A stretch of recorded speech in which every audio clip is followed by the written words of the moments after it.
The electromagnetic storm was not on any weather forecast. Nari Sunhee had checked 3 times that evening because storms in rural Oregon during October were rare, and she wanted to protect the pottery kiln in her workshop from any damage that might come. The sky was supposed to be clear. Instead, at 11:47 in the evening, the entire atmosphere above her property turned violet. She was 58 years old, retired from archaeological fieldwork after 3 decades of digging through humanity's past, and she lived alone on 40 acres of farmland that had belonged to her grandparents. She was telling herself this story because what was about to happen would sound impossible, and she needed to remember she was not the type of person who believed in impossible things. She had spent her career dealing with facts, carbon dating, stratigraphy, peer-reviewed evidence. She did not believe in unidentified flying objects. She did not believe in ghosts. And she certainly never believed in time travel, until midnight on October 14th, when she found a man dressed in 1940s clothing, collapsed in her north field, clutching a device that should not exist. The storm hit with no warning. Nari was reading in bed when every electronic device in the house started screaming. Not alarms, just noise, interference, as if every frequency was being scrambled at once. Her phone buzzed violently on the nightstand. The laptop screen flickered between colors that made no sense. Even her old battery-powered radio, sitting on the shelf, started emitting static so loud she thought the speaker would blow. She ran to the window, and that was when she saw it. The sky over the north field was glowing purple, pulsing like a heartbeat, and in the center of it, something was falling. Not falling like a meteor, burning and screaming through atmosphere, falling like something heavy just appearing mid-air and dropping. The impact shook the ground. She felt it through the floorboards, a deep thud that rattled her teeth. And then, everything went silent. The electronics stopped. The purple light blinked out. Just normal October darkness and the sound of her own panicked breathing. She should have called the police. She should have stayed inside and locked the doors. But 30 years as an archaeologist had taught her one thing above all else. When something impossible appears, you investigate before it disappears. So, she pulled on her boots, grabbed the heavy flashlight from the kitchen drawer, and went out into the field. The grass was scorched in a perfect circle, maybe 20 feet across. In the center of that circle was a man, crumpled on the ground, not moving. And next to him, half buried in the dirt, was something that looked like a pocket watch crossed with a circuit board, glowing faintly with interior light. Nari approached slowly, flashlight beam shaking. The man was wearing clothes she had only seen in museums and old photographs. A brown wool suit, double-breasted with wide lapels, leather shoes that looked hand-stitched. No modern synthetic fabrics, no zippers, everything tailored in a style from at least 80 years ago. And he was breathing. Shallow and labored, but alive. "Hey," she said, voice cracking. "Can you hear me?"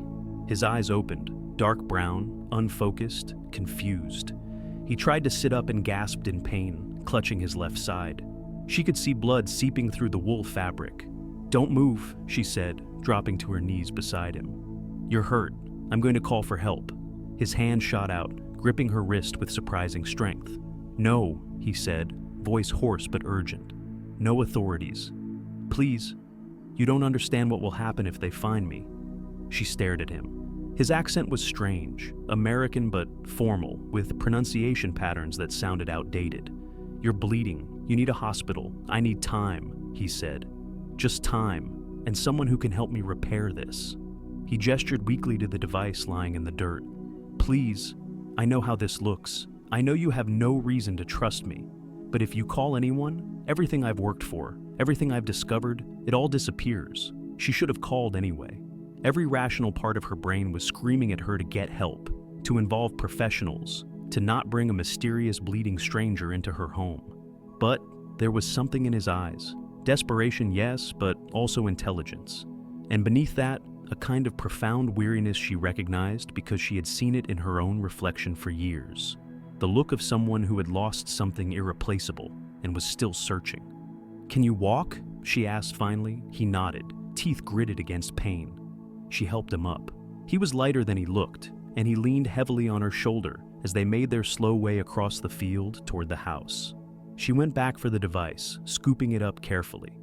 It was warm to the touch, vibrating slightly, and covered in symbols she did not recognize mixed with numbers and something that looked like mathematical notation. Getting him inside took 15 minutes.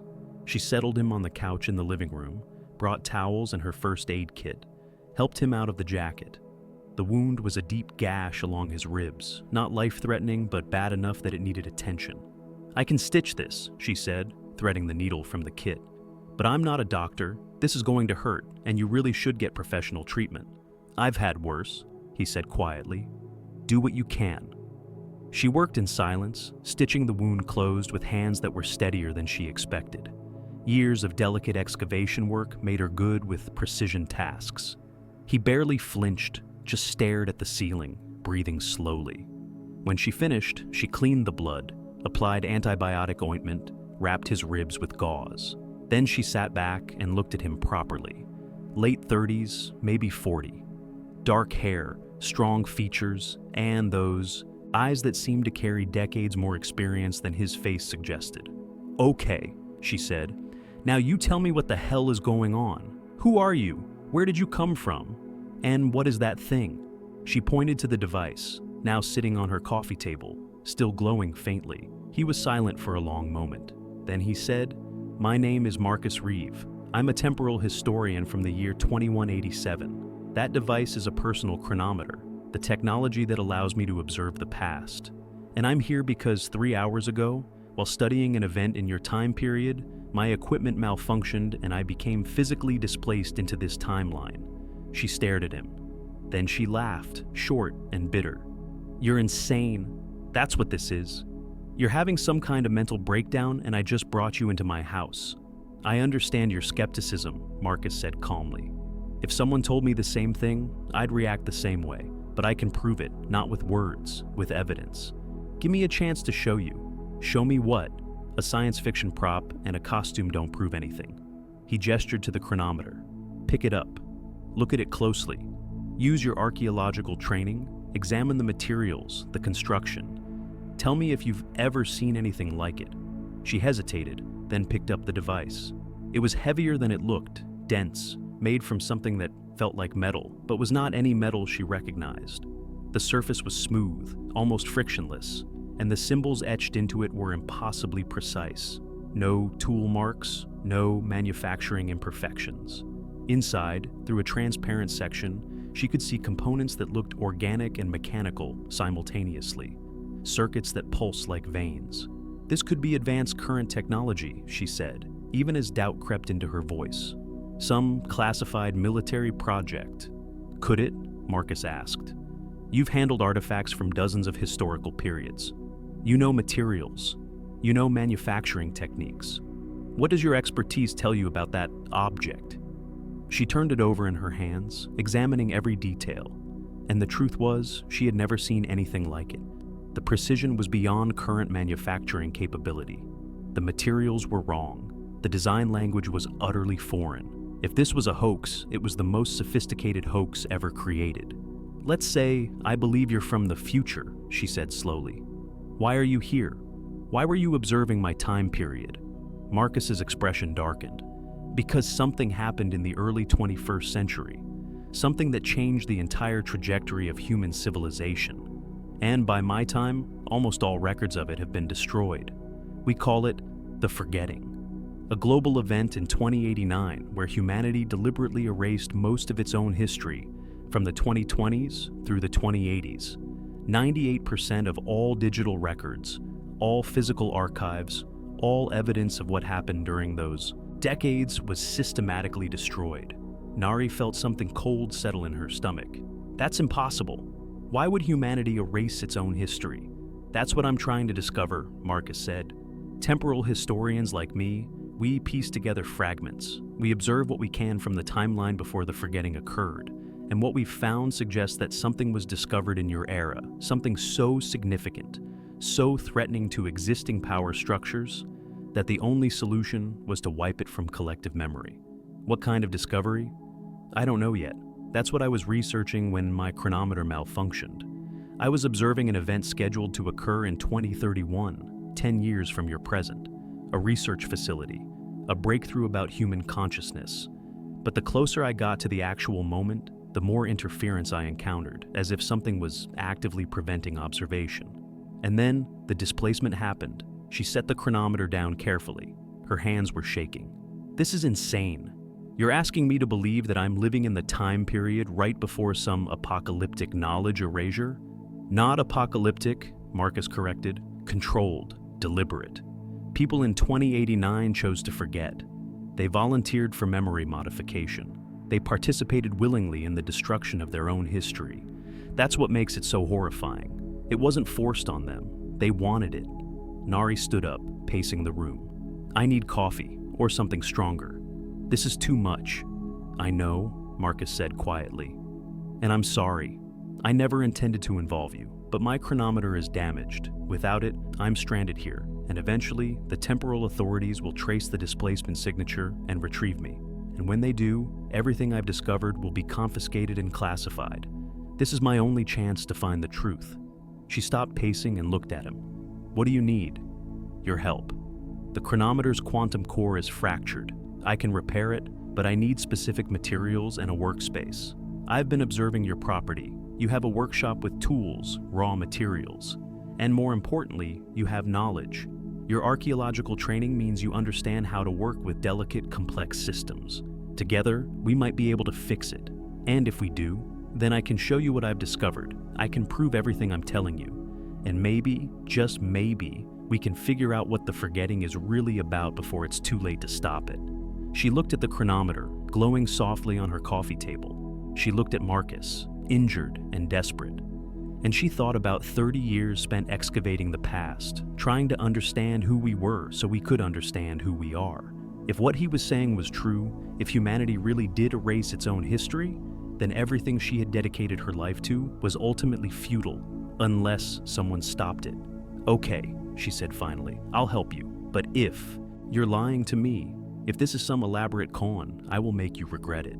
Marcus smiled, tired but genuine. If I'm lying to you, Nari, you have my permission to bury me in your north field and tell everyone I was a meteor. Despite everything, she almost laughed. The next morning, Nari helped Marcus to the workshop behind the house. He moved stiffly, clearly in pain, but refused to rest. Time is the one thing I don't have, he said when she suggested he wait a day. The displacement signature will fade, but not quickly enough. We have maybe 3 days before temporal authorities triangulate my location. The workshop was her sanctuary, built by her grandfather and modified by her over the years. Woodworking benches, pottery equipment, a forge for small metalwork projects, shelves full of tools and materials collected from decades of travel. Marcus looked around with an expression she could not quite read. What? She asked. This space, he said. In my time, individual workshops like this don't really exist anymore. Everything's centralized, shared, optimized. This feels almost ancient. In a good way. He set the chronometer on the main workbench, and she saw the damage clearly in daylight. The casing was cracked, exposing interior components. Some of the organic-looking circuits were darkened, obviously burned out. And in the very center, visible through the transparent section, was a crystalline structure with a visible fracture running through it. That's the quantum core, Marcus explained, pointing to the crystal. It creates and maintains the temporal field that allows observation across timelines. The fracture means the field is unstable. If I tried to use it now, it would collapse and I'd be torn apart at the molecular level. She leaned in close, examining it with a jeweler's loupe. The crystal was unlike anything she had seen. It had internal structures that seemed to shift when she moved, as if it existed in more than 3 dimensions. Can it be repaired? She asked. Maybe. The fracture hasn't completely severed it. If I can stabilize the structure and reintegrate the quantum coherence, it might hold. But I'll need your help. I'm an archaeologist, not a quantum physicist. You're someone who works with delicate, fragile things and puts them back together, Marcus said. That's exactly what I need. They spent the first day assessing damage and gathering materials. Marcus described what he needed in terms she could understand. And together, they improvised solutions. A high-temperature adhesive she used for pottery repair, modified with carbon fiber threading, thin sheets of mica from her mineral collection, precision tools designed for cleaning fossils, perfect for working with tiny components. As they worked, Marcus talked. He told her about 2187, about a world that sounded simultaneously wonderful and sterile. No poverty, no disease, but also no privacy, no mystery, everything monitored and optimized. He told her about his work as a temporal historian, how he had spent years studying the gap in human history, the decades that were erased. "Why did you become a historian?" she asked, carefully applying adhesive to a circuit connection he had identified as critical. Marcus was quiet for a moment. "Because I lost someone, my sister. She was a researcher, brilliant, curious about everything. When I was young, she used to tell me stories about the past, about all the things humanity used to know that we'd forgotten. And when she died, I found her research notes. She'd been investigating the forgetting. She'd found something, some evidence about what really happened. And then she was killed in what they called an accident." Nari looked up sharply. "They murdered her?" "I don't know. Maybe. Or maybe she discovered something so dangerous that even getting close to it was fatal. Either way, I became a historian to finish what she started, to find out what the forgetting really hid." "And now you think it's something about consciousness?" she asked, remembering what he had said the night before. "That's what the fragments suggest. In the few surviving documents from before 2089, there are references to consciousness research, to discoveries about the nature of death, about what happens to human awareness after the body dies. And then, nothing. Complete erasure. Which suggests whatever they discovered, it was significant enough to threaten every existing belief system on the planet." She set down the adhesive carefully. "Marcus, are you saying they discovered proof that consciousness survives death?" "I'm saying that's what the evidence suggests, but I don't have confirmation. Just pieces, fragments, references to a 2031 breakthrough, to a research facility called the Northwood Consciousness Institute, to experiments that supposedly proved something called non-local awareness. And then the forgetting erased it all." They worked through the afternoon, carefully repairing components. Marcus's knowledge of the chronometer's function, combined with her steady hands, made progress possible. By evening, they had stabilized most of the damaged circuits and were ready to attempt the hardest part: repairing the quantum core itself. "This is dangerous," Marcus warned. "The core operates at temperatures that would normally require specialized equipment. If we destabilize it completely, the quantum collapse could release enough energy to level this building. Then we'd better not destabilize it," she said, with more confidence than she felt. Marcus smiled grimly. "That's the spirit." He walked her through the process. They needed to heat the crystal to exactly 847 degrees Celsius. Hold it there for precisely 90 seconds while applying pressure to the fracture with a diamond-tipped stylus, then cool it rapidly in a nitrogen bath. 1 degree too hot or too cold, 1 second too long or too short, and the whole thing could explode. No pressure at all. She set up the equipment. Her pottery kiln could reach the temperature. She had a diamond stylus from her fossil preparation kit. The nitrogen bath was improvised from liquid nitrogen she kept for preserving delicate organic fines, poured into a ceramic container.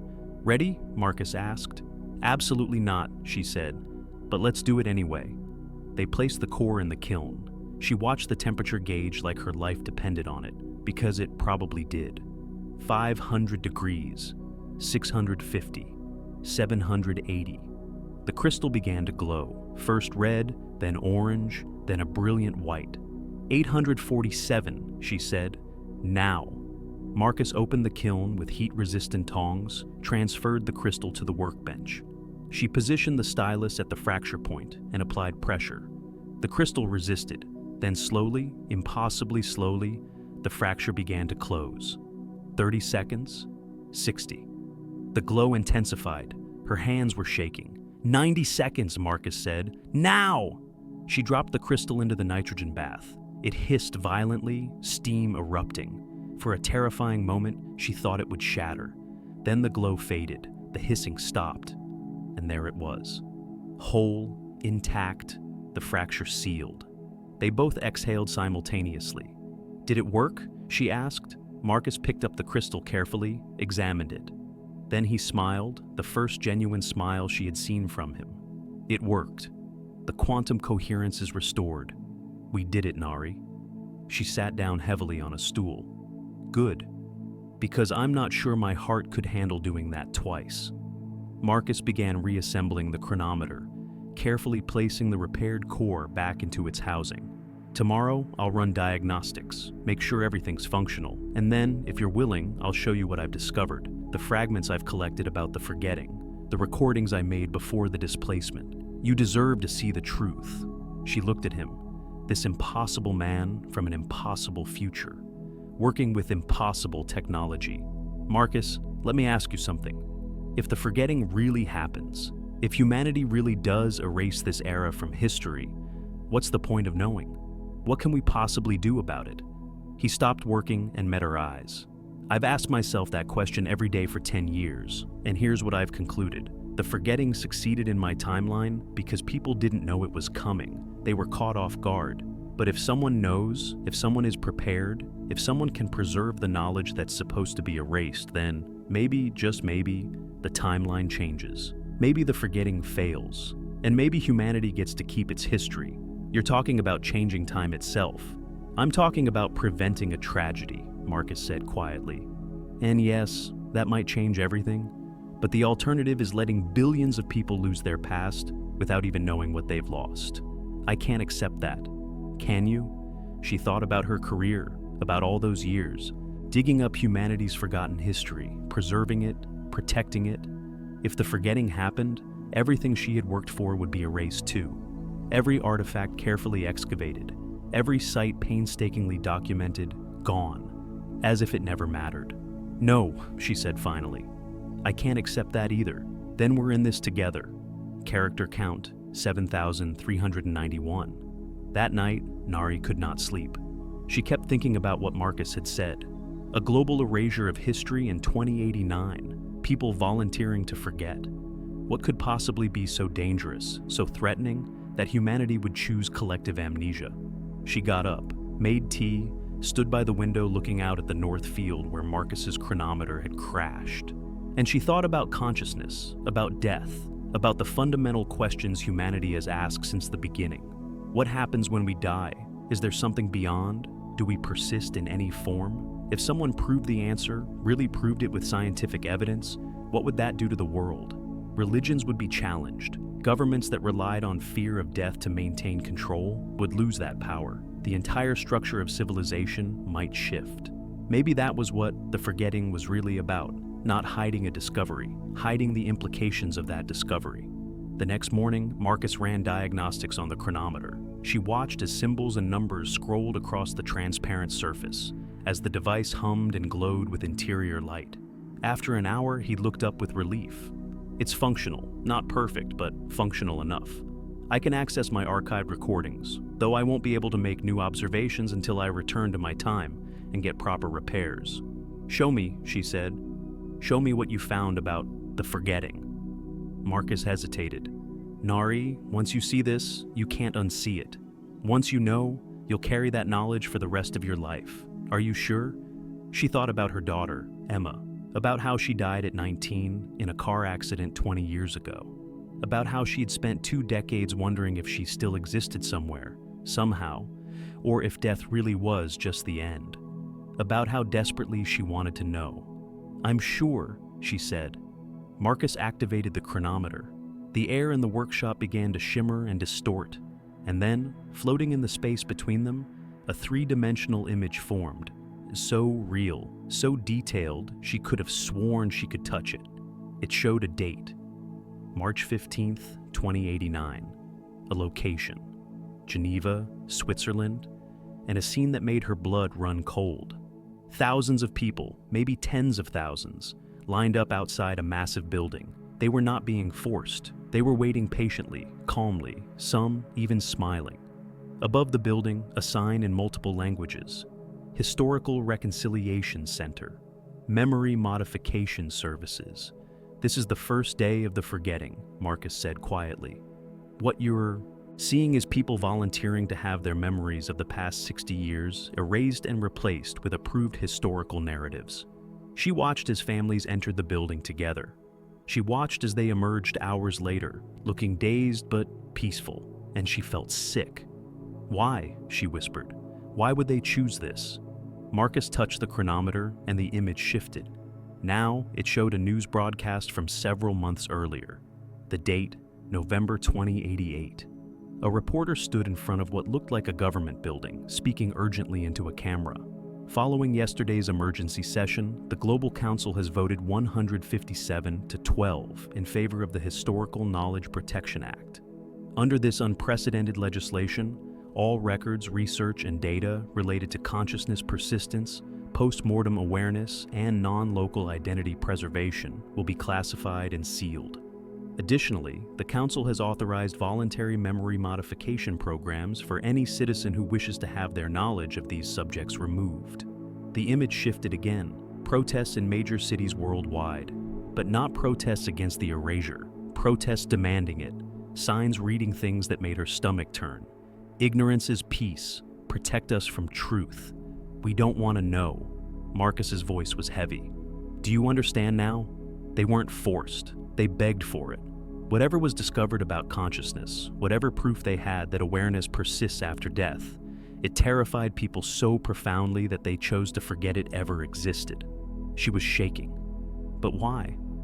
If death isn't the end, if consciousness continues, isn't that good news? Isn't that what humanity has always hoped for?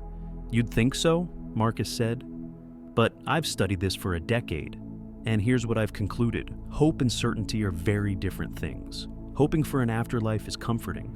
Knowing for certain that consciousness persists, that's terrifying, because it means responsibility doesn't end at death.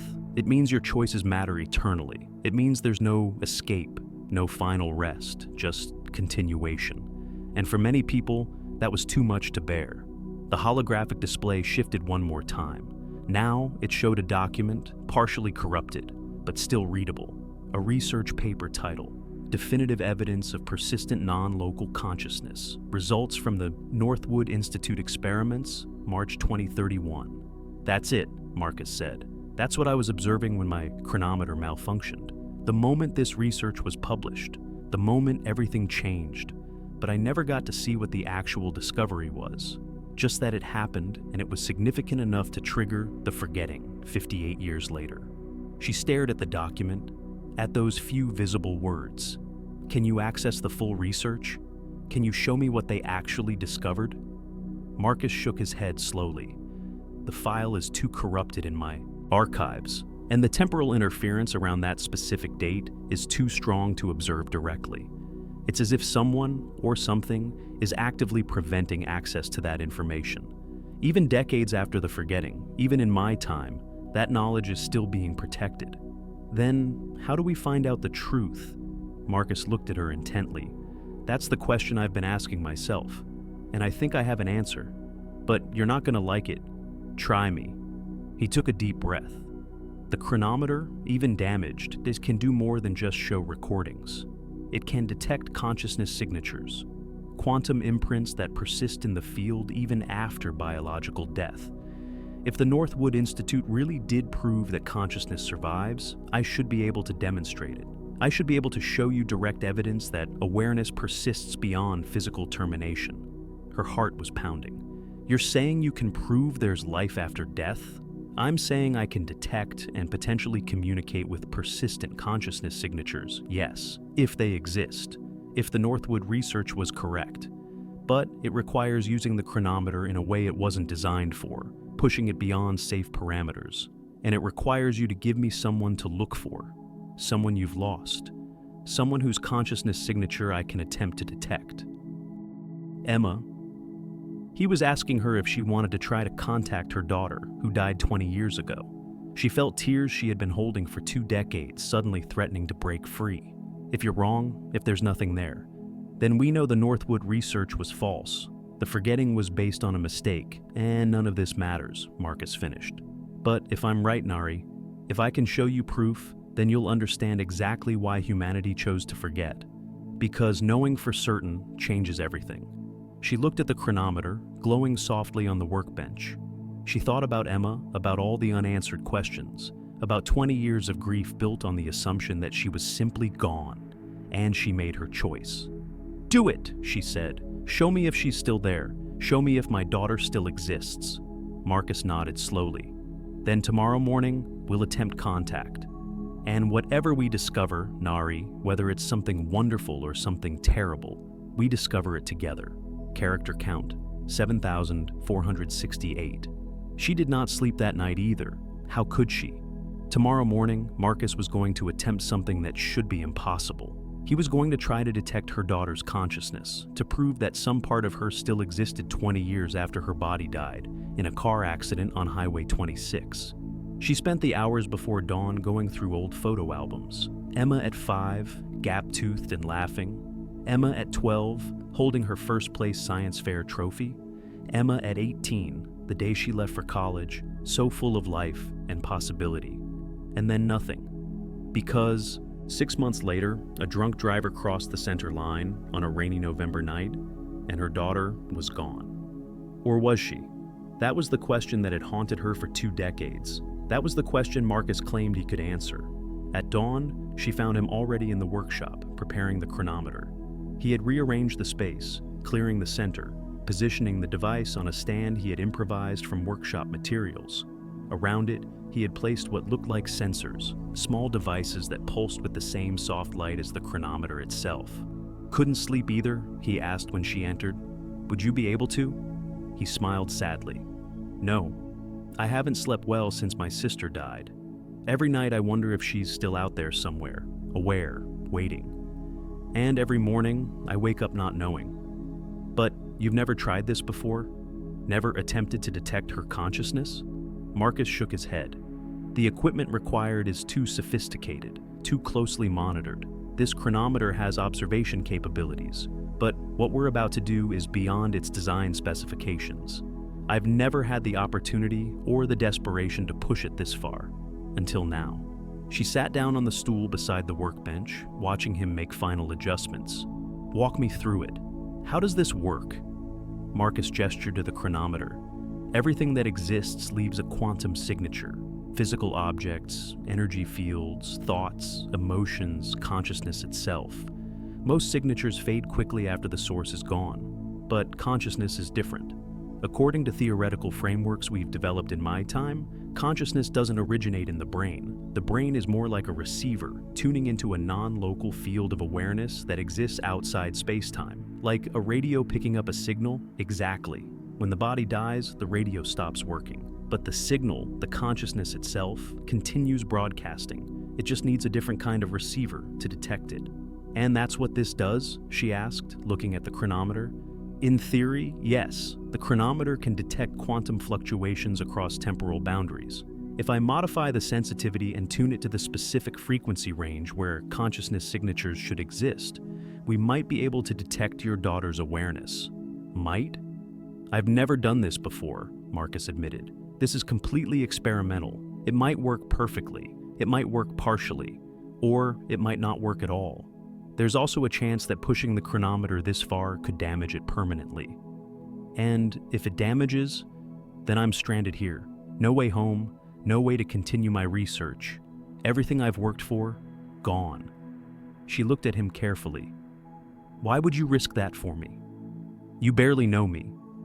Marcus was quiet for a long moment. "Because my sister believed the truth was worth any risk. And because if I can prove that consciousness persists, if I can show you that your daughter still exists in some form, then maybe all the people who chose the forgetting were wrong. Maybe the truth isn't something to fear. Maybe it's something that sets us free." She felt something tighten in her chest. "What do you need from me?" "I need you to tell me about Emma, not just facts, memories, emotions. The chronometer will use your connection to her as a kind of beacon. Your love, your grief, the quantum entanglement you formed over 19 years of being her mother, that's what will help me locate her signature." Nari took a deep breath, and she began to talk. She told him about the day Emma was born, how tiny and perfect she was, how Nari had stayed up all night just watching her sleep. She told him about Emma's first words, her first steps, her endless questions about everything. She told him about how Emma loved animals, how she rescued a baby bird that had fallen from its nest and nursed it back to health, how she wanted to be a veterinarian, how she studied harder than anyone Nari had ever known. She told him about the last conversation they had, the morning before the accident. Emma had called from college, excited about a research project, talking a mile a minute about protein synthesis and genetic markers. And Nari had been distracted, had cut the conversation short because she had a meeting. The last words she said to her daughter were, "I have to go, honey. We'll talk later." But there was no later. By that evening, Emma was gone. Marcus listened to all of it, his expression soft with understanding. When she finished, he said quietly, "She sounds like she was extraordinary." She was. Then let's see if we can find her. He activated the chronometer. The device began to emit a low hum, almost below the threshold of hearing. The sensors around it started pulsing faster, and the air in the workshop felt different. Charged. Expectant. "I'm scanning the quantum field now," Marcus said, his hands moving across the chronometer's surface, adjusting settings she could not begin to understand. "Looking for consciousness signatures that match the frequency profile I've built from your memories." Minutes passed. The hum grew slightly louder. Nari's heart was pounding so hard she thought it might break through her ribs. Then Marcus froze. "I've got something," he said, voice tight with excitement and fear. "A signature that matches. It's faint, but it's there. Non-local awareness, persistent pattern, emotional resonance that corresponds to maternal bond. Is it her? Is it Emma? I think so. But I need to strengthen the signal, create a coherent interface.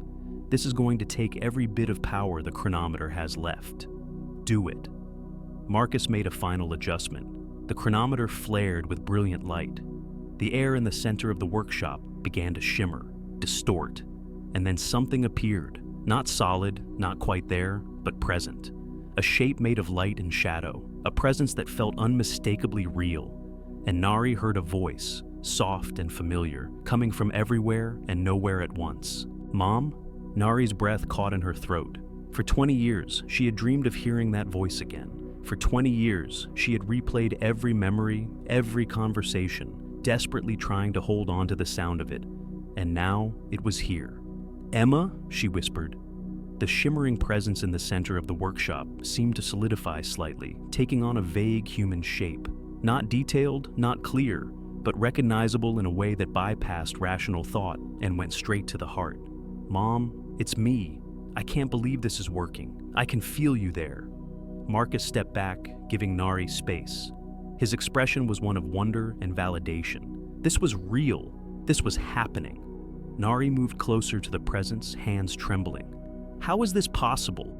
You died. I watched them bury you. I've mourned you for 20 years. The voice, Emma's voice, held a quality of gentle amusement. "Death isn't what you think it is. What you buried was the body, the receiver. But the signal, the me that is really me, that never stopped. I've been here the whole time, Mom. I've been with you." Tears were streaming down Nari's face now. "I couldn't feel you. I looked for signs, for anything, but there was nothing. You weren't looking in the right way. And honestly, I wasn't very good at reaching through. What Marcus is doing with this device, this makes it so much easier. It's like suddenly having a phone line instead of just shouting into the void." Marcus spoke quietly from behind the chronometer. "The connection is stable for now, but I don't know how long it will last. The power drain is significant." Emma's presence seemed to turn toward him. "Thank you, whoever you are. This means more than you know." Then the presence shifted back to Nari. "Mom, I need you to understand something. When I died, when the accident happened, there was a moment of pain and then nothing scary happened. It was like waking up from a dream. Suddenly I could see more, understand more. I could see you grieving, and I wanted so badly to tell you I was okay. But I couldn't reach you. Were you in pain? Did you suffer? No.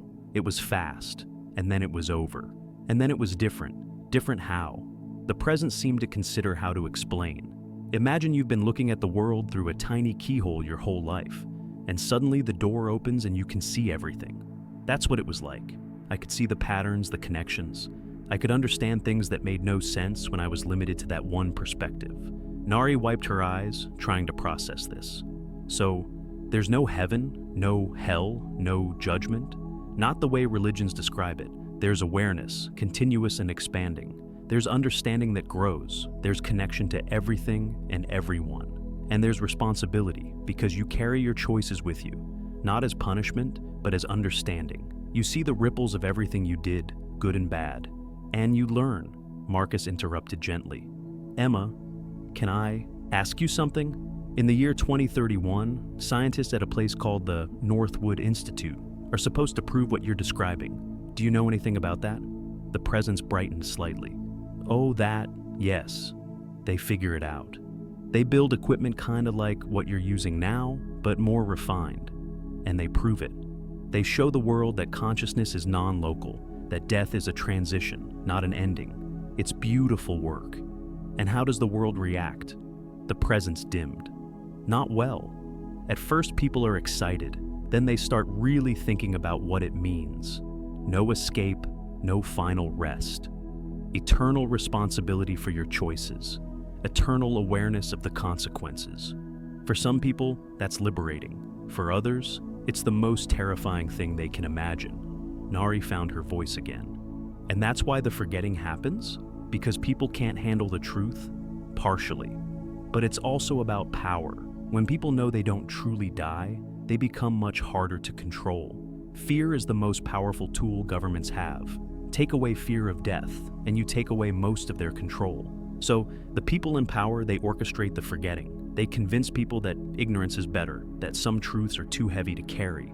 So, humanity chooses to forget this? Chooses to go back to believing death is the end? Most of them, yes. They volunteer. They line up. They erase their own memories because living with certainty is harder than living with hope. Hope is comfortable. Certainty demands change. Nari felt something shift inside her. A weight she had been carrying for 20 years, the weight of Emma's death, was changing shape. Not disappearing, but transforming into something different. Emma, she said softly, I've missed you so much. Every single day. I know. I've felt it. And Mom, I need you to know something. The love doesn't stop. The connection doesn't end. I've been with you at every moment you thought you were alone. When you sat by my grave on my birthday. When you couldn't sleep and walked through the house at 3 a.m. When you cried in the shower because you thought no one could hear. I was there. I am always there. The tears came harder now, but they were different. Not just grief, but something else. Relief, gratitude, a complicated joy. What do I do with this? Nari asked. What do I do knowing you still exist, but I can't see you? Can't hold you? You live, Emma said simply. You live fully, without the weight of thinking I'm gone. You live knowing that when your time comes, we'll be together again in a way that makes this separation feel like nothing. And you help others understand. Because this knowledge, this truth, it changes everything. The chronometer's light began to flicker. Marcus spoke urgently. The power is failing. We have maybe a minute left. Emma's presence pulsed. Mom, remember this. Death is not the end. Love is not limited by physical form. And the truth, no matter how scary, is always better than comfortable lies. Tell people. Help them understand before. The forgetting takes it all away. I will, I promise. I love you, Mom. I always have. I always will. I love you too, baby. The light flared once more, brilliant and warm, and then it faded. The workshop returned to normal, just Marcus, Nari, and a chronometer that had gone dark and silent. Nari stood there, shaking, tears still streaming down her face. But, for the first time in 20 years, they were not tears of hopeless grief. They were tears of reunion deferred, not denied. Marcus approached slowly. Are you okay? She laughed, a sound caught between sob and joy. I just talked to my dead daughter. I'm the furthest thing from okay. And I'm more okay than I've been in 2 decades. He smiled gently. I understand. She turned to him. The chronometer. Is it dead? No. But dormant. It will take hours to recharge enough for basic functions. What we just did drained everything. Worth it? Marcus looked at the device, then back at her. Absolutely. We just proved what the forgetting is meant to erase. We just demonstrated that the Northwood Institute's research is valid. That consciousness survives. That death is not the end. And now I understand why they wanted to forget, Nari said quietly. Because knowing this means you can never go back to living carelessly. Every choice, every action, it all matters eternally. That's a heavy burden. It's also a profound gift, Marcus countered, to know that love continues, that nothing is truly lost, that we're all connected in ways that transcend physical form. She nodded slowly. What happens now? Marcus sat down on the workbench, exhausted. Now we decide what to do with this knowledge. I'll be able to return to my time soon. The chronometer will recharge. But you, Nari, you'll be left here with this truth, and you'll have to choose whether to keep it quiet or share it. How can I keep it quiet? How can I let the forgetting happen knowing what I know? Then you share it, carefully, thoughtfully, with people who are ready to hear it. And you preserve it in ways that might survive the erasure. Hidden archives, coded messages, anything that might make it through to the other side. She looked at him. You've thought about this, about how to stop the forgetting. I've thought about nothing else for 10 years, and I've come to believe that it can only be stopped one person at a time, one conversation at a time, building a network of people who know the truth and refuse to forget it. The next 3 days were strange. Marcus worked on recharging the chronometer, while Nari processed everything she had experienced. She walked through her life in a daze, seeing everything differently now. The field she had worked for years looked more vibrant. The sunrise felt like a message. Even simple tasks like making coffee became meditative experiences. Because Emma was still there, not gone, not lost. Just on the other side of a boundary that was thinner than she had ever imagined. Marcus found her sitting by the window on the third evening, watching the sunset. "Penny for your thoughts," he said, an expression he had obviously learned from historical records. She smiled. "I'm thinking about how we live our lives, as if death is the ultimate ending. We make choices based on that assumption. We hold grudges, we waste time, we stay afraid, all because we think we have one shot and then it's over. And now, you know differently. Now, I know we carry everything forward. Every kindness, every cruelty, every moment of courage or cowardice. It all matters. It all persists. Does that scare you?" Surprisingly, no. It makes me want to live better, to be better, not out of fear of judgment, but out of understanding that I'm building something that continues. Marcus sat down beside her. That's the reaction the Northwood Institute hoped for. They thought people would embrace this knowledge, that it would inspire humanity to evolve. Instead, it terrified enough people that they orchestrated the forgetting. She turned to him. "When do you leave?" "Tomorrow morning. The chronometer has enough charge now to create a temporal window back to my time. I've delayed as long as I safely can. The authorities will be looking for me. And you're going to tell them what we discovered?" He shook his head. "If I do, they'll confiscate everything, classify it, bury it. No, I'm going to keep this to myself, continue my research quietly. And I'm going to find others in my time who are questioning the forgetting, who are looking for the truth. We'll build our own network, resistance through knowledge." Exactly. She was quiet for a moment. "Marcus, what if I don't want to forget you? What if I want to remember that this happened, that I helped you, that I talked to Emma? Then you'll have to be strong, because there will be times when people call you crazy, when they dismiss what you experienced, when you doubt yourself. The world isn't kind to people who challenge comfortable lies. I've spent 30 years digging up uncomfortable truths. I think I can handle it." He smiled. "I believe you can." They sat in comfortable silence as the sun finished setting. Then Marcus stood. "I have something for you. A gift." He retrieved a small object from his pocket. It looked like a smooth stone, but when she took it, she felt it vibrate gently. "What is this?" "A quantum resonator. It's keyed to my temporal signature. If you ever need to find me, if you ever discover something important about the forgetting, hold this and focus. It will send a signal across time. I'll receive it and find a way to respond."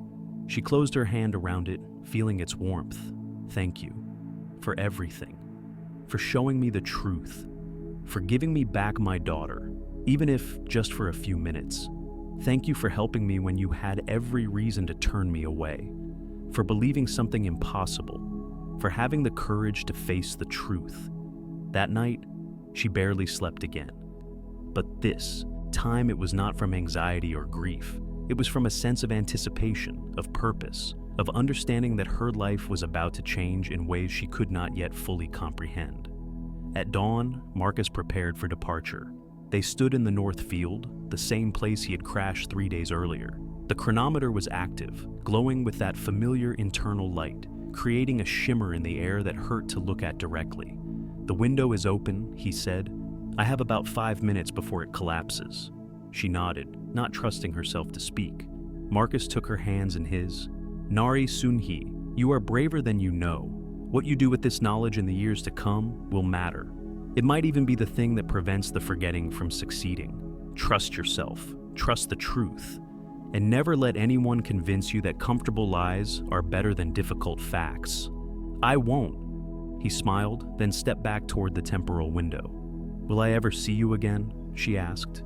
In one form or another, I think yes. Time is not as linear as we believe. All moments exist simultaneously. This goodbye is also a hello somewhere else, someone else. That's very philosophical for a historian. I've had unusual experiences lately. They've expanded my perspective. He stepped into the shimmer, his form beginning to distort, to fade. Remember, he said, his voice already distant.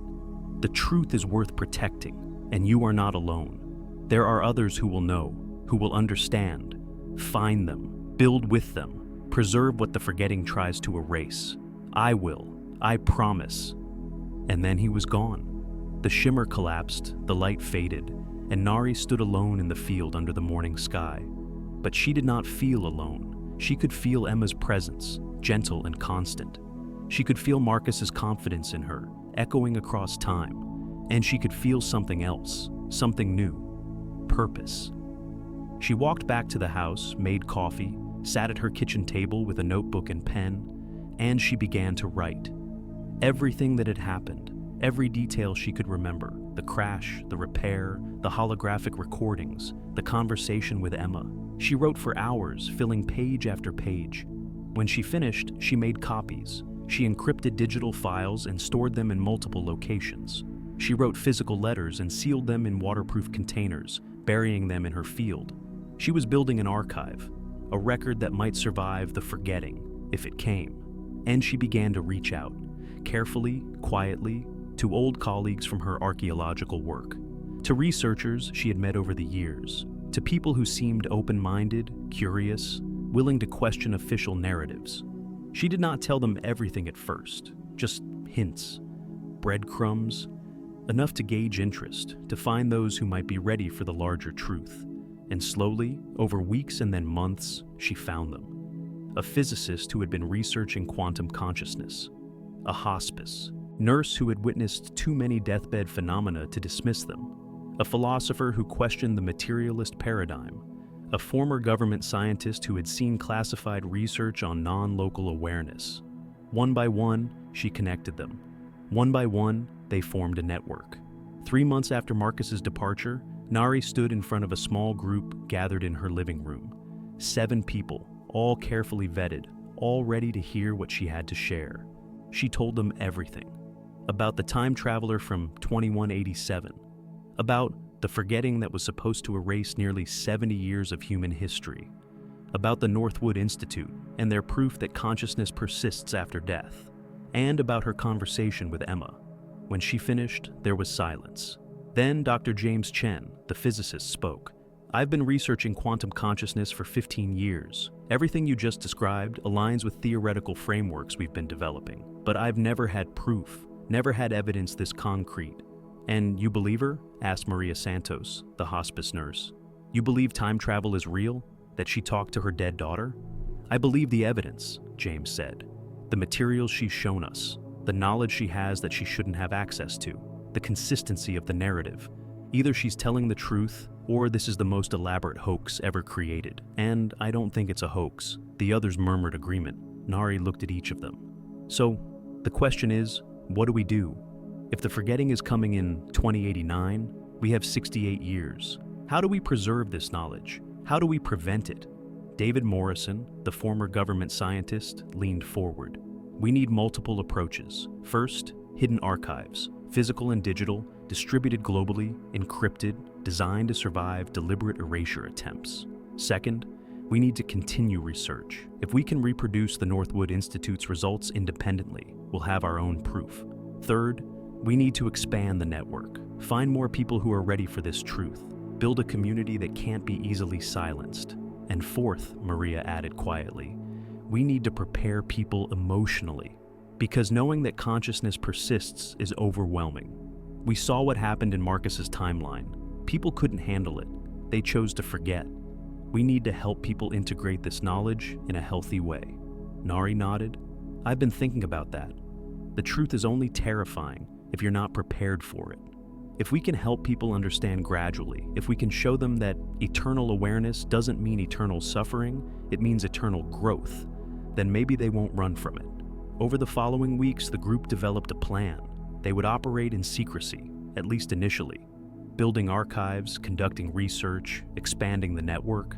They would document everything, preserve everything, hide everything in ways designed to survive a coordinated global erasure. James began working on replicating the consciousness detection experiments Marcus had described. Maria started documenting deathbed experiences, looking for patterns that supported the persistence hypothesis. David used his government contacts to quietly gather classified research. And Nari continued writing. She wrote a comprehensive account of everything she knew. She wrote guides for others who might discover this truth. She wrote instructions for finding the hidden archives. And she buried copies everywhere, in archaeological sites she knew would not be excavated for decades. In time, capsules marked for opening in specific years, encoded messages hidden in academic papers. She was building a message in a bottle, launching it into the future, hoping someone would find it after the forgetting and remember what humanity had chosen to forget. 6 months after Marcus's departure, something unexpected happened. Nari woke in the middle of the night to find the quantum resonator glowing on her nightstand. The stone Marcus had given her was pulsing with light. She grabbed it, held it, focused her thoughts, and Marcus's voice came through, distant and distorted, but unmistakable. "Nari, I hope you can hear this. I've returned to my time, but things are different. My presence in your era created ripples, small changes. The forgetting is still in the historical record, but it's less absolute now. 95% erasure instead of 98. That might not sound like much, but it means thousands of documents survived that didn't before. Hundreds of archives that weren't there in my original timeline." She spoke aloud, hoping he could hear her. "We're building resistance. 7 of us now, expanding. We're preserving everything we can." His voice came through again. "That's creating the change. Keep doing it. Every archive you create, every person you bring into the network, it weakens the forgetting's grip. This is how we change time, Nari. Not with grand gestures, but with persistent documented truth." "What about the Northwood Institute? Have you learned anything new?" There was a pause, crackling static. "I've found something." The director of the institute, Dr. Sarah Mendez, she saw the forgetting coming.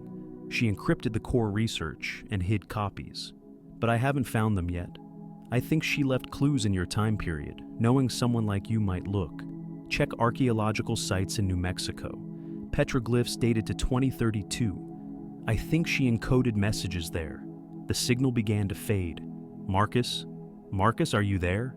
His voice came one last time, breaking up. "Keep going, Nari. You're changing everything. You're saving history itself." Then silence. She sat in the darkness, holding the resonator, feeling its warmth fade. But she was smiling, because they were not just preserving knowledge, they were actively changing the future. Every action they took, every archive they built, was creating ripples that traveled forward through time, weakening the forgetting's hold. They could win this. The next morning, she called the group together. "We're going to New Mexico," she announced. "There are petroglyphs we need to examine, messages left for us by someone who knew we'd be looking." And so, the work continued. Months became a year. The network grew to 20 people, then 50, then over 100. All carefully vetted, all committed to preserving the truth about consciousness persistence. They built archives in abandoned mines, in deep-sea deposits, in orbital satellites programmed to release their data at specific future dates. They conducted research that replicated the Northwood findings. They documented thousands of cases that supported the continuation of awareness after death. And they found the petroglyphs, hidden in a remote canyon in New Mexico, dated to 2032, were symbols that seemed random to archaeologists who had cataloged them years earlier. But to Nari and her team, with knowledge of what to look for, they were clearly a code. It took 3 months to decrypt them. When they succeeded, they found coordinates, not spatial coordinates, temporal coordinates. Specific dates and times when certain astronomical alignments would create quantum field conditions that made consciousness detection easier. Dr. Mendez had left them a schedule, times when they could attempt contact, when the boundary between physical and non-local awareness would be thin enough to bridge. James built equipment based on the encoded specifications, and on the first designated date, they attempted contact. The equipment worked. They detected multiple consciousness signatures. Some were recognizable, people who had died recently, and whose loved ones were in the group.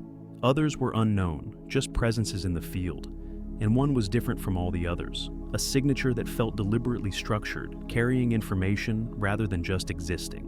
When they decoded it, they found a message from Dr. Sarah Mendez herself. The message was brief but profound. To whoever finds this, I am Sarah Mendez, director of the Northwood Consciousness Institute. By the time you receive this, I will have been dead for decades, perhaps longer. But as you now know, death is not an ending, merely a transition. I have left this message in the quantum field, encoded in my consciousness signature, because I knew someone would eventually look.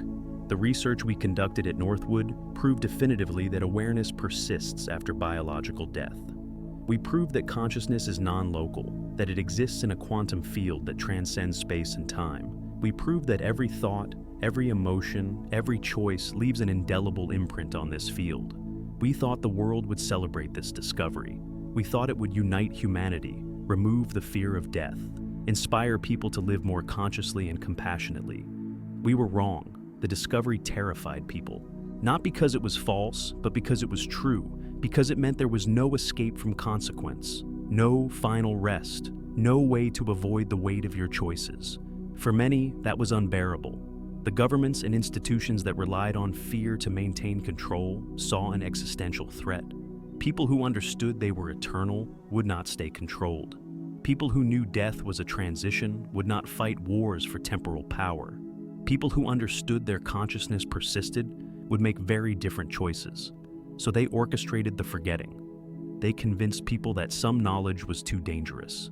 They offered voluntary memory modification as compassion, as mercy. And billions accepted.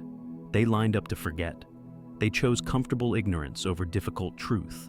But I knew this would happen. I saw it coming years in advance. So I encrypted our core research and scattered it across time and space. Some of it is in your era, some of it exists in times before us. All of it is recoverable by those who know how to look. My message to you is this: the forgetting can be prevented, but not through force. It can only be prevented through gradual awakening, through building a critical mass of people who understand the truth and refuse to forget it, through creating systems of knowledge preservation that can survive erasure attempts. You are part of that process now. Every person you bring into awareness, every archive you create, every piece of evidence you preserve, it weakens the forgetting's hold. The timeline is not fixed. It can be changed. You are changing it now simply by existing and knowing. Continue the work, expand the network, preserve the truth, and know that I am here in the field, along with everyone else who has made the transition. We are not gone. We are simply different. And we are watching with hope that you will succeed where we could not. The message ended. The group sat in stunned silence. Finally, Maria spoke. She's been dead for years, but she's still helping us, still guiding us. Because death doesn't stop purpose, James said quietly. It doesn't stop love or commitment or the desire to help. It just changes the methods. Nari looked at the equipment, still humming softly, still connected to the quantum field. This changes everything. If we can communicate with those who have transitioned, if we can access their knowledge and guidance, we're not just preserving the past, we're building a bridge between worlds. Over the following months, they refined the communication protocols. They learned to detect specific consciousness signatures, to establish clearer connections, to receive more coherent information. They spoke with scientists who had died decades ago, gaining insights into research that had been lost or suppressed. They spoke with historians who could verify events from first-hand experience. They spoke with philosophers who had gained understanding that only came from experiencing non-local awareness directly. The network grew exponentially. People who had lost loved ones and desperately wanted contact found the group.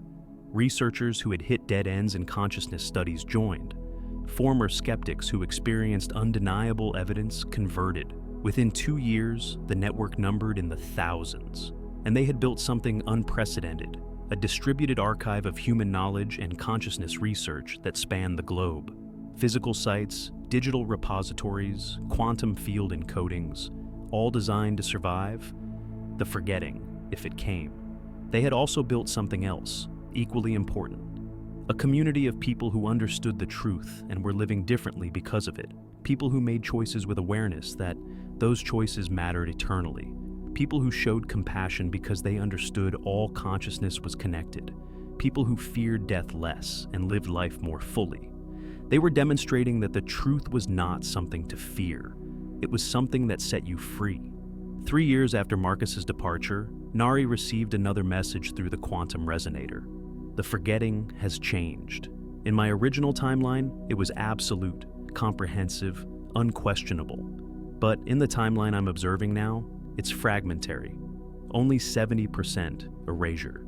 And there's resistance. Groups like yours, but in the future, refusing to participate, refusing to forget. You're winning, Nari. The timeline is shifting. The future is changing. She smiled, feeling a warmth spread through her chest. We're not done yet, not even close, but we're making progress. Keep going, and tell the others that what they're doing matters. Every archive, every conversation, every person awakened to the truth. It all matters. I will. The signal faded. Nari stood in her workshop, the same place she had repaired Marcus's chronometer 3 years ago, the same place she had spoken with Emma's consciousness and learned that death was not the end. Everything had changed since that violet storm. She had changed. Her understanding of reality had changed. Her purpose had changed. But some things remained constant.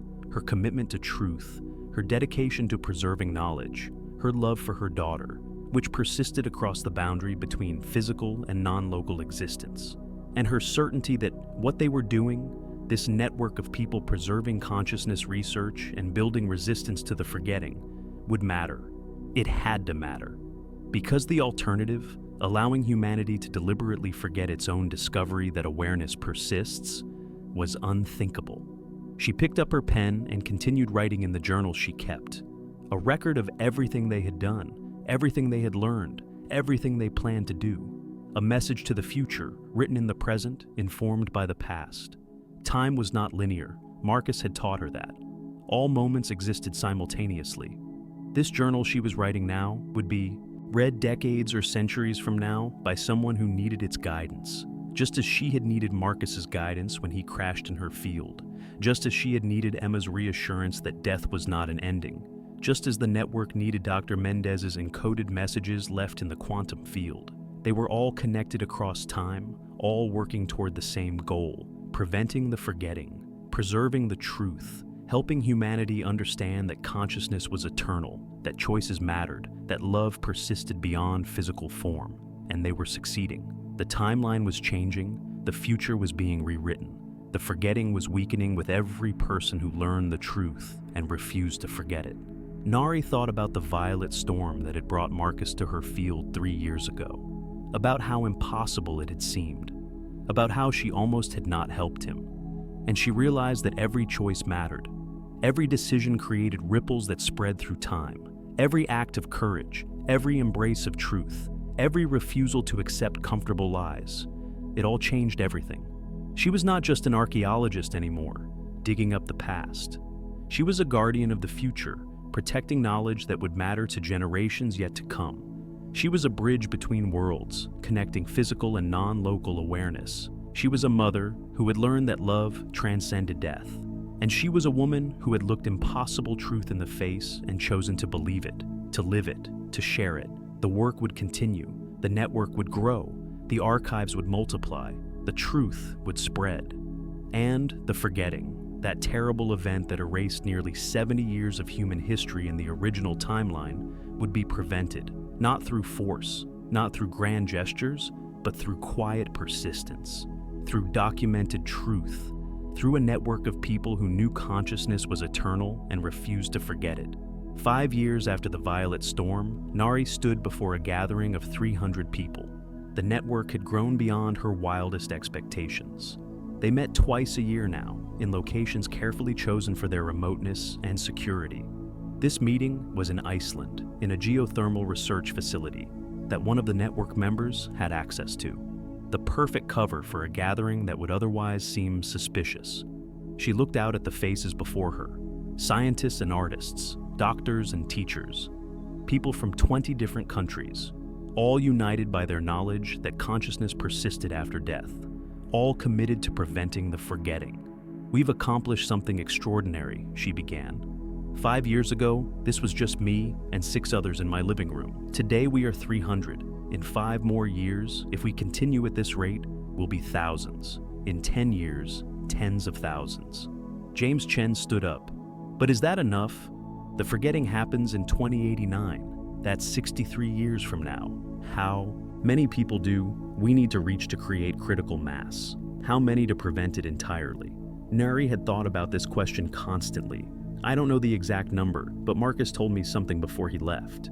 He said that in his original timeline, the forgetting was nearly absolute because no one knew it was coming. But every person we bring into awareness, every archive we create, it weakens the future erasure. We're not trying to convince everyone. We're trying to create enough resistance that, when the forgetting is proposed, there will be enough people who say no." Maria Santos added, "And we're demonstrating that this knowledge doesn't destroy people. That's crucial. In the original timeline, the truth terrified people because they weren't prepared for it. But look at us. We know consciousness is eternal. We know our choices matter beyond this life. Are we terrified? Are we paralyzed?" Voices called out, "No. We're free. We're empowered." "Exactly," Maria continued. "We're living proof that the truth is manageable, that it enriches life rather than diminishing it. Every person here is a demonstration project. When the forgetting is proposed, we point to ourselves and say, 'Look, the truth doesn't destroy. Ignorance does.'" The gathering continued for 3 days. They shared research findings. They coordinated archive placements. They discussed strategies for expanding the network without drawing unwanted attention. And they practiced the consciousness communication protocols they had developed. On the final night, they held a mass contact session.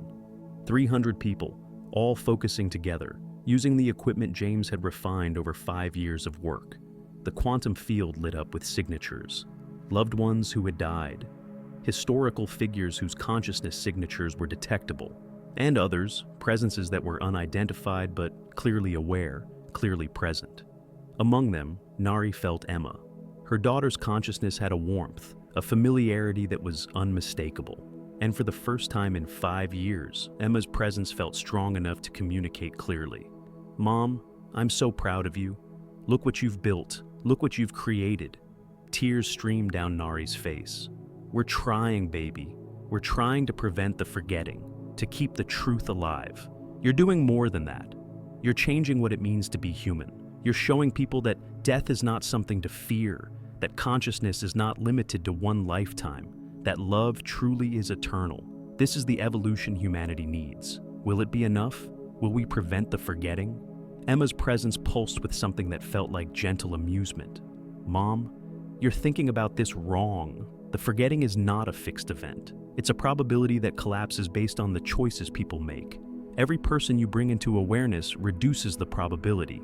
Every archive you create, every piece of research you preserve, it shifts the timeline. You're not trying to prevent, certainty. You're trying to shift a probability toward impossibility. So we just keep going, keep building, keep going, keep building. Keep living the truth you've discovered. That's how change happens. Not through dramatic intervention, but through persistent example." The contact session ended as the equipment's power reserves depleted.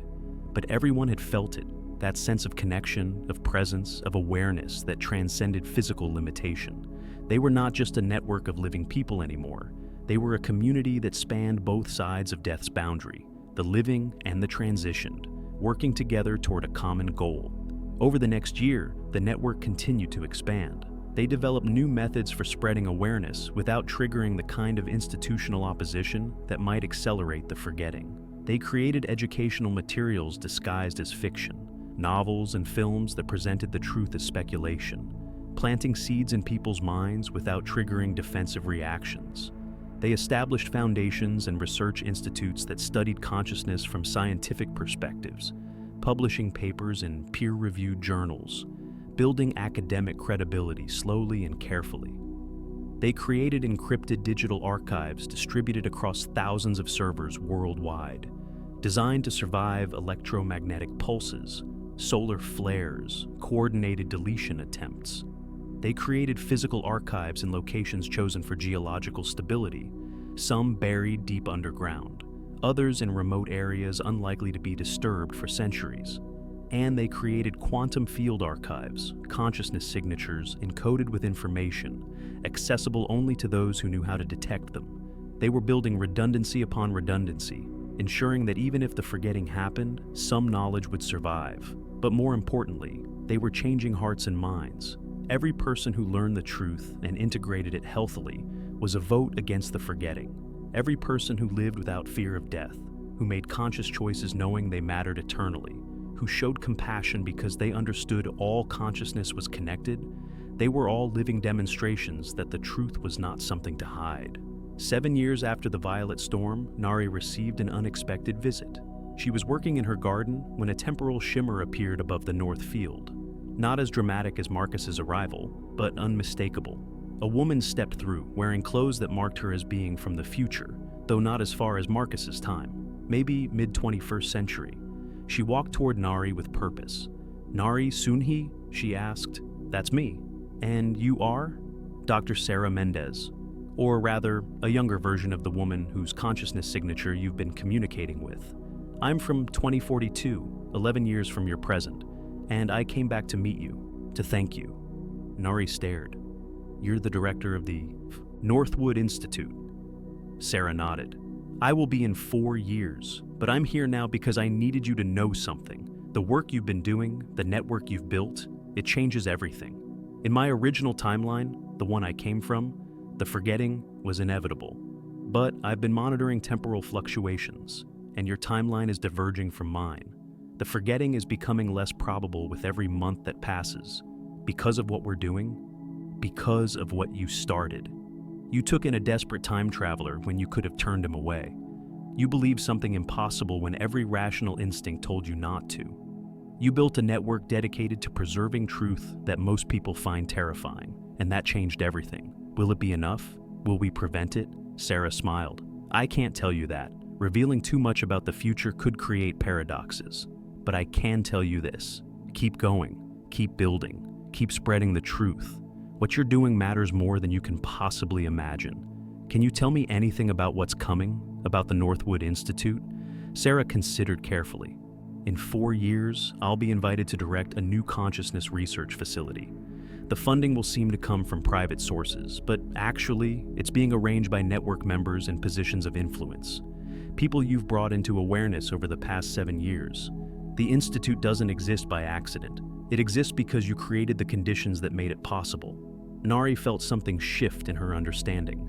We're not just reacting to history, we're creating it. Exactly. Time is not linear, cause and effect work in both directions. The network you're building now makes the Northwood Institute possible in my future. The Northwood Institute's research strengthens the network in your present. We're all creating each other across time. Sarah stayed for 3 hours. She told Nari what she could without creating paradoxes. She described the research protocols that would eventually prove consciousness persistence definitively. She explained how the network would continue to grow and evolve, and she delivered a warning. In 2033, 2 years after the Northwood breakthrough, there will be a coordinated attempt to discredit the research. Powerful interests will claim it's fraudulent. They'll manufacture evidence of deception. They'll threaten careers and reputations. This is when many people will waver. This is when the forgetting begins to take root, not as an event, but as a slow erosion of confidence in the truth. How do we prepare for that? Document everything now. Create verification systems that can't be forged. Build redundancy not just in archives but in researchers. Have multiple teams capable of replicating the Northwood results independently. When they try to claim fraud, you'll have a dozen other research groups saying, "We got the same results. You can't discredit all of us." Nari took notes, her mind already planning. We'll need to expand the research network, bring in more scientists, more institutions. Yes, but carefully. Some institutions will be compromised. Some researchers will be plants, sent to infiltrate and create doubt from within. You'll need vetting protocols, trust chains. Ways to verify that people are genuinely committed to truth rather than serving other agendas. This sounds like preparing for war. Sarah's expression was grim. In a way, it is. Not violent war, but war for control of human knowledge. The people who profit from fear and ignorance will not surrender their power easily. They'll fight. They'll use every tool they have, discrediting, threatening, bribing, manipulating. The forgetting is their ultimate weapon, but before they can use it, they need to create doubt. They need people to question whether consciousness persistence is real or whether it was all just wishful thinking and sloppy science. Then we make the science unquestionable. We make the evidence overwhelming. That's exactly what you need to do. And I can help.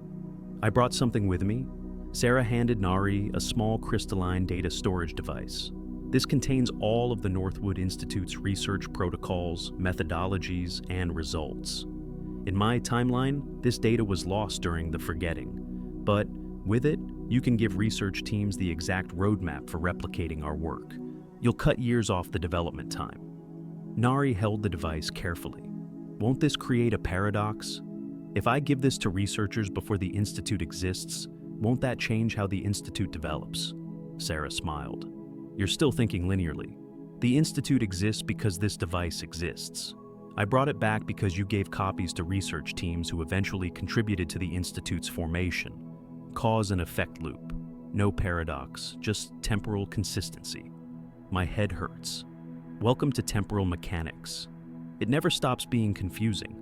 They talked until sunset, Sarah answering what questions she could, deflecting others with apologies about temporal paradox risks.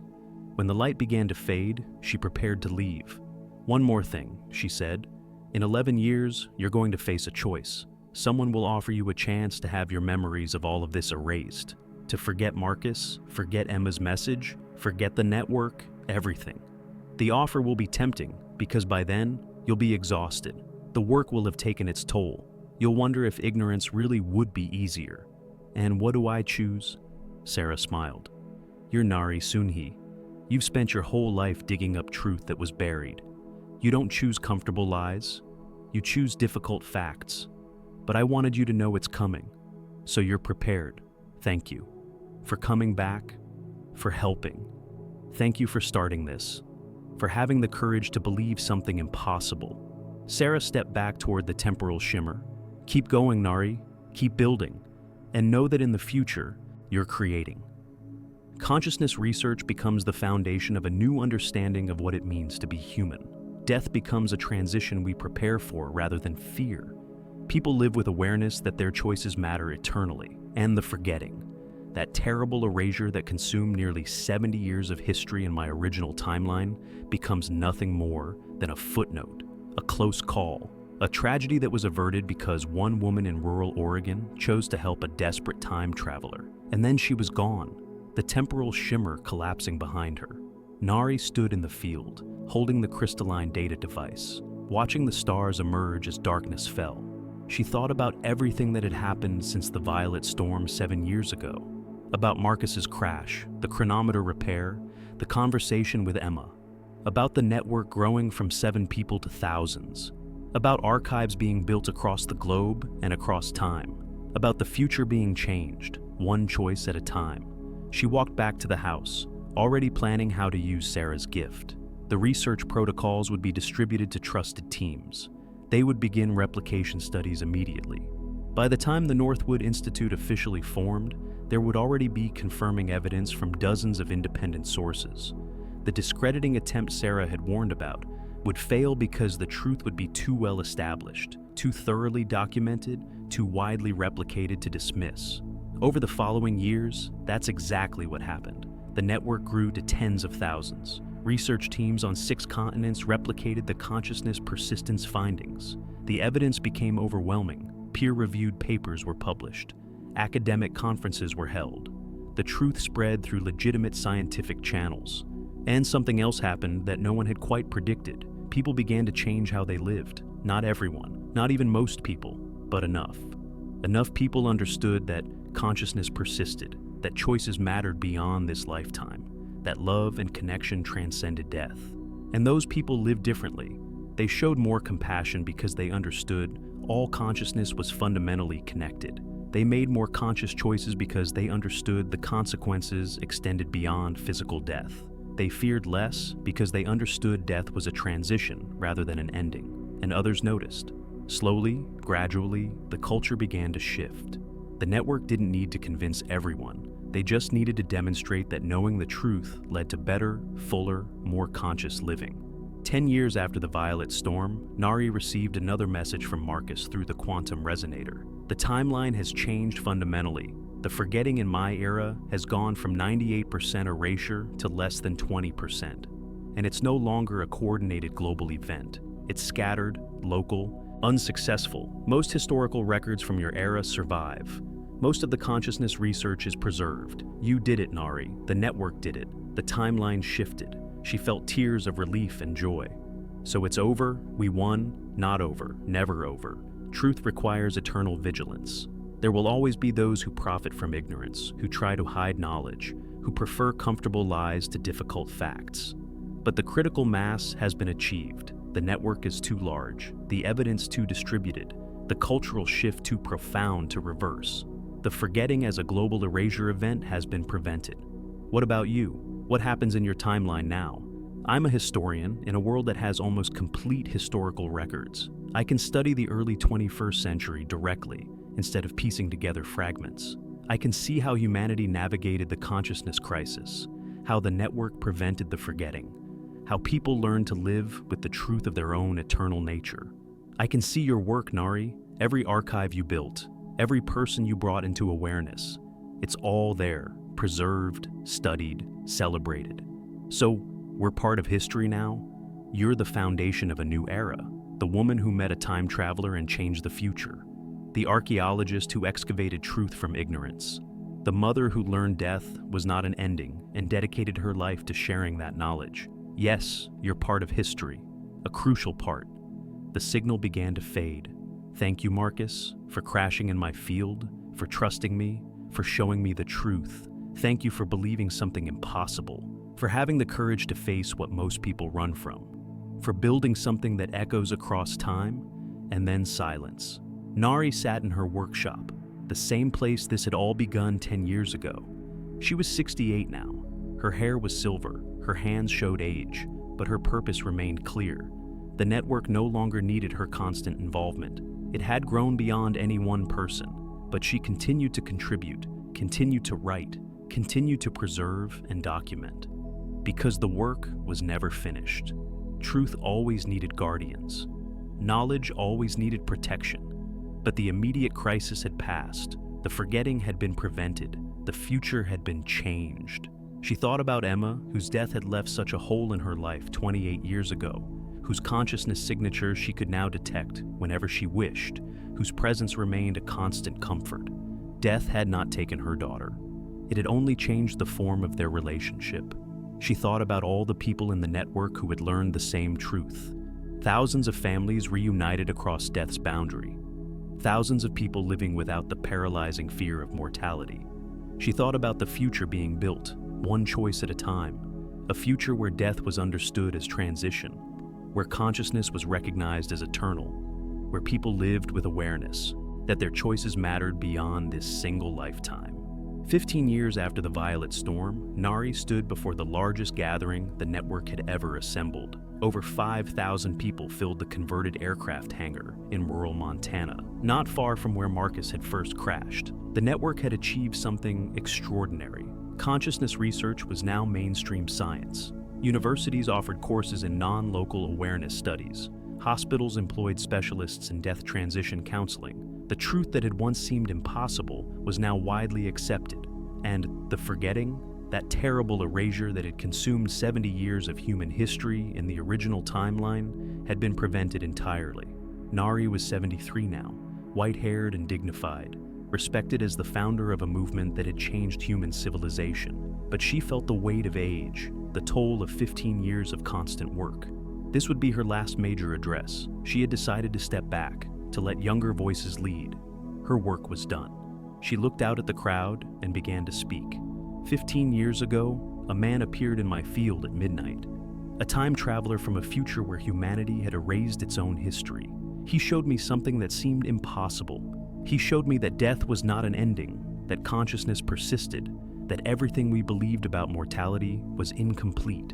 I could have dismissed him. I could have called authorities, turned him away, refused to believe. But I chose differently. I chose to investigate, to help, to listen. And that choice changed everything. She paused, looking at faces young and old from dozens of countries. What we've built together is more than a network. It's more than archives and research. We've built a new understanding of what it means to be human. We've demonstrated that truth, no matter how challenging, is better than comfortable ignorance. We've shown that knowing we are eternal beings makes us more compassionate, more conscious, more fully alive. Applause filled the hangar. The future that seemed inevitable, that terrible forgetting, has been prevented. Not through force, not through dramatic intervention, but through patient, persistent dedication to truth, through building archives that couldn't be erased, through conducting research that couldn't be dismissed, through living examples that couldn't be ignored. She felt Emma's presence, a familiar warmth, alongside her, as always. My daughter died 28 years ago. I spent 8 years believing I had lost her forever. Then, I learned the truth. She never left. She was always there, just on the other side of a boundary I didn't know how to cross. And learning that changed everything for me. She looked at the crowd with fierce intensity. That's what we offer the world. Not false comfort, not wishful thinking, but demonstrable truth. Consciousness persists. Love continues. Death is a transition, not an ending. And when people truly understand that, they live differently. They love more deeply. They act more consciously. They fear less and live more.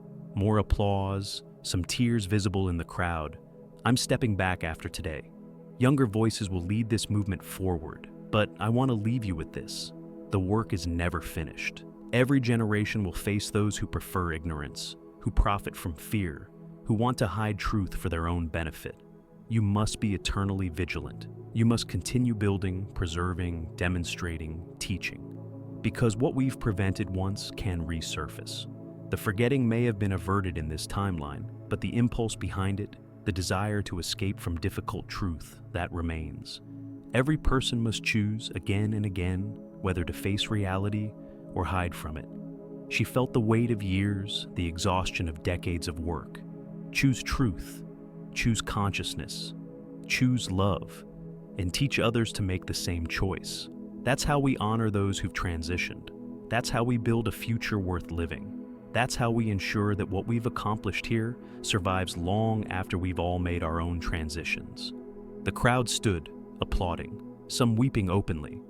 Nari stepped back from the podium, feeling a profound sense of completion. Her work was done. The foundation had been laid. The future was secured.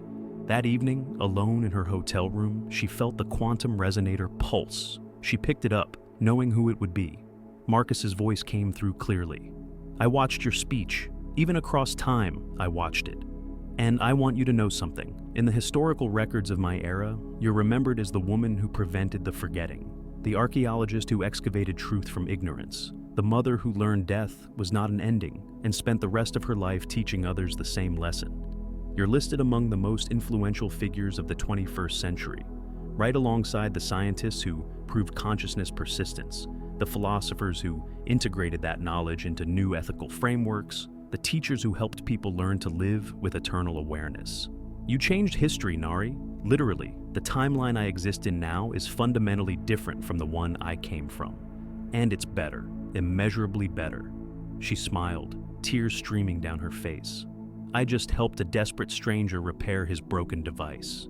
You did so much more than that. You believed something impossible. You built a network dedicated to truth. You demonstrated that difficult knowledge is better than comfortable ignorance. You prevented a tragedy that would have erased 70 years of human progress.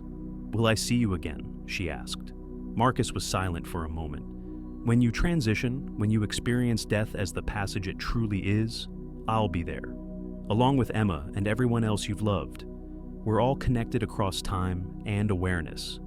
Physical boundaries separate us now, but they're temporary. I'm tired, Marcus. 15 years of this work. I'm ready to rest. Then rest, you've earned it. The network will continue without you. The truth is secure. The future is changed. Your work is complete.